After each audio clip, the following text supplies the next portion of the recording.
going? ¿Cómo están todos? ¿Cómo están esta mañana? ¿Bien? Sí. Qué bueno. Hoy voy a hablar de la habilidad de hablar dos idiomas. Es una característica que nuestra sociedad se falta. ¿Anyone already said? No? Chile is necessary. Almost. Well, it's the topic of my speech today, and that is the bilingualism in our country, or rather the lack of it. Even though the United States is known as the great melting pot of the world, where all sorts of cultures and people combine, it seems like the language bit has kind of fallen out of that equation.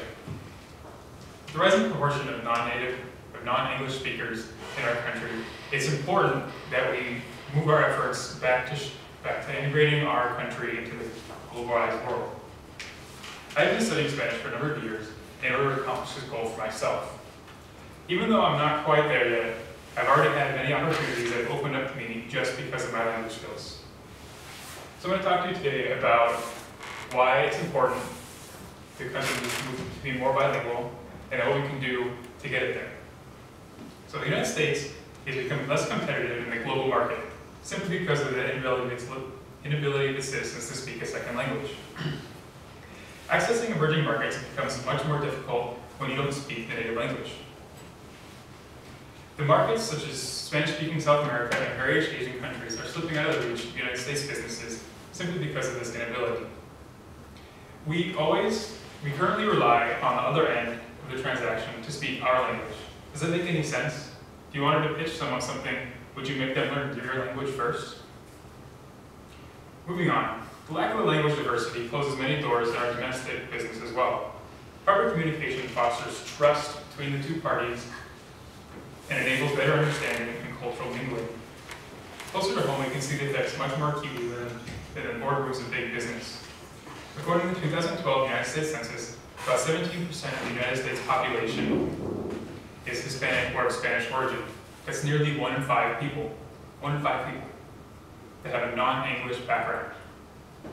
With such a large proportion of Hispanics and foreign speakers in our country, it's important to properly engage these demographics and combine them in our society so we can continue our goal of the American dream. It may seem like a daunting task to shift our whole country's opinion over to wanting to learn a second language. When we've grown accustomed to foreign bodies speaking English to us, catering to our demands simply because we're such a large country. The shift may not be as difficult as imagined. There are already pathways that with a little bit of strengthening can help us achieve that goal. Just a couple of those pathways I'll explain right now. It would be in the United States' best interest to boost the language studying programs in our schools, especially during the grade school years. In a 2006 study, Ellen Bialystock of Canada's York University found that children who learn or know a second language have significantly higher cognitive functions than their monolingual peers. In addition, Ashish Kulkarni and Joe Sherry Ross assert in their study titled Language Acquisition that children have an innate ability to distinguish words and sentences, and that means that they have an innate ability to learn languages. This ability could be used to great effect if language instruction began at a young age. Children often consider this kind of instruction fun. This is a total win-win situation. Kids have fun and improve their communication ability and intellectual performance, as well as brightening their prospective futures. So everyone in this room is clearly not a little child anymore. So what can we do to learn a second language, or at least try to? We still have the ability to learn anything we want with little determination and discipline. Immersing ourselves into our favorite foreign language will be the best way to get a good foothold and start our journey to becoming bilingual. A good way to immerse yourself is to seek out ethnic communities, like the Hispanic community or the Russian community that lives in Russia, I think. And go to community outings and make friends and mingle there. There are also many television shows that broadcast in foreign languages and are easily accessible and sometimes are free. Ethnic groups, there's an ethnic group here at Portland State University. It's called La Casa Latina. It's located in Smith Memorial Student Union building. It's right next to the Multicultural Center, which is another great place to go if you want to meet people that speak a foreign language. Going to these events and making friends, speaking to new people, is both socially satisfying and intellectually satisfying experience. Okay, so now you might be asking, how can I help to make this vision a reality? So our country is a democracy. It's made to take from the people.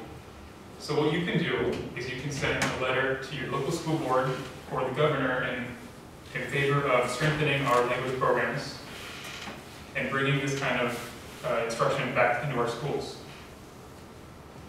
As I said earlier, most middle and high schools already have language classes in place. Enhancing these programs with this goal will cause little to no change to our current structure of schooling. The intellectual boost from bilingualism may even buff test scores and the general education of our students. Until that becomes reality, though, those with children can start teaching them now. Kids love to learn, especially when it's presented as a goal to achieve. This fun activity is made easy using bilingual books free from the local library, free internet material, and children's shows that enhance the bilingual experience, like Dora the Explorer and Diego. I'm sure you're all familiar with that. Not only will children start learning quickly, but as you teach them, you'll learn too. Bringing your children to ethnic events where they can make friends and speak a foreign language is a great way to accelerate their learning. When they have a place to use the language, they're much more likely to learn it and keep it in their brains for the rest of their life. Jeffrey Kluger of the Time magazine reports that an Arizona kindergarten class has already taken this trail. They're starting to learn Mandarin Chinese, reading books and listening along with audio tracks, and they will continue this Mandarin learning course all the way through high school until they graduate. So from now until 2022, they will be learning Mandarin Chinese and will be much better suited to attend to the job force. So our nation is falling behind a little bit in our ability to compete in our globalized world. According to the January 2011 article in the IB Times, 70% of sampled recruiters were looking for employees with skills in Spanish and 42 with skills with English and Chinese. Emerging markets and even domestic consumers are being lost simply because we cannot communicate with them properly. So let's all work together to secure our nation's prosperous future and increase our business capacity and general education level. Write to your school district in support of more language classes and start learning with your children today. Learning a second language will benefit you, your children, and their future, and enhance both your potential of economic income and cognitive ability. So I have a short video to show you for everyone that has kids. It's a little instructional video about things you can do to help learn with your child.